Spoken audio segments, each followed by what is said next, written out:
Here is the review of Panchatantram Telugu movie. ఇది వరకు చందమామ కథలు అనే యాంథాలజీ ఫిలిం వచ్చింది. అదే విధంగా ఈ పంచతంత్రం కూడా. అయితే దీంట్లో స్టోరీస్కి మధ్య హైపర్ లింకింగ్ అనేది అస్సలు ఉండదు. ఎలా ఉంది అని అంటే డిఫరెంట్ స్టోరీస్ కాబట్టి ఒక్కొక్క దాని గురించి డీటెయిల్డ్గా మాట్లాడుకోవాలి. బట్ మొత్తంగా అయితే జస్ట్ పర్లేదనిపించింది. 2 స్టోరీస్ బాగున్నాయి, మిగిలినవైతే పెద్దేం లేవు. ఇక ప్లాట్ ఏంటంటే ఒక retired employee book publishing opportunity కోసం ఒక కాంపిటీషన్కి వెళ్ళగా అక్కడ సెన్స్ ఆర్గన్స్ థీమ్ ఉన్న 5 స్టోరీస్ చెప్పడంతో మూవీ స్టార్ట్ అవుతుంది. ముందుగా ఎంచుకున్న థీమ్ బాగుంది. లైక్ ఏదో ర్యాండమ్గా స్టోరీస్ చెప్పడం కాకుండా first and second stories listening and taste గురించి ఉంటాయి. అలా అని మెయిన్ ఇవి కాదు, జస్ట్ అలా బ్యాక్గ్రౌండ్లో. ఈ 2 అంతేం అనిపించలేదు. ఫీల్ ఏం లేకుండా జస్ట్ అలా వచ్చి వెళ్ళిపోయాయి అంతే. థర్డ్ది సముద్రకని గారు ఉన్న దాంట్లో స్మెల్ థీమ్లో రన్ అవుతుంది. అదైతే బాగుంది. ఆ స్టోరీ మొత్తం ఫుల్ లెంత్లో ఇంట్రెస్ట్ క్రియేట్ చేసింది. అసలు ఏమైంది, వెనుక ఉన్న రీజన్ ఏంటి అని, అండ్ ఇంటర్వెల్ ముందు మంచి ఎమోషన్తో బ్రేక్ ఇచ్చారు.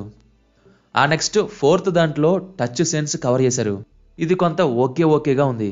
అక్కడ చిన్న ట్రాజడీ అండ్ సాడ్ సిచ్యువేషన్ ఉన్నా అది సరిగ్గా క్యారీ అవ్వలేదు. ఇక ఫైనల్గా ఫిఫ్త్ది హైలైట్ వన్. చూపు గురించి సరైన కనెక్షన్ ఎస్టాబ్లిష్ చెయ్యకపోయినా మంచి ఎమోషన్ క్రియేట్ చేసింది. టచ్ చేసే ఒక 2-3 సీన్స్ లాంటివి పడ్డాయి. అండ్ ఈ 5 స్టోరీస్లో ది బెస్ట్ అని చెప్పచ్చు. బట్ మొత్తంగా చూసుకుంటే అన్నీ మోర్ ఆర్ లెస్ స్లో పేజ్లో వెళ్తాయి, ఒక పోయిటిక్ టోన్లో. అలాగే బ్రహ్మానందం గారు ఒక మీడియంలా అన్ని స్టోరీస్ తీసుకెళ్లారు. ఆయన పర్సనల్ స్టోరీ వరకు అయితే డెప్త్ లేదు. డైరెక్టర్ సెలెక్ట్ చేసుకున్న బేసిక్ ప్లాట్ లైన్ బానే ఉన్నా 2-3 స్టోరీస్లో స్క్రీన్ ప్లే అండ్ సీన్స్ని బెటర్గా హ్యాండిల్ చేసి ఉంటే ఫుల్ ఫ్లెడ్జ్డ్గా మంచి ఎక్స్పీరియన్స్ ఇచ్చి ఉండేదేమో. కమింగ్ టు పర్ఫార్మెన్సెస్, బ్రహ్మానందం గారిది సటిల్ యాక్టింగ్ ఉంటుంది. కామెడీలా కాకుండా బయట ఎలా ఉంటారో అలా.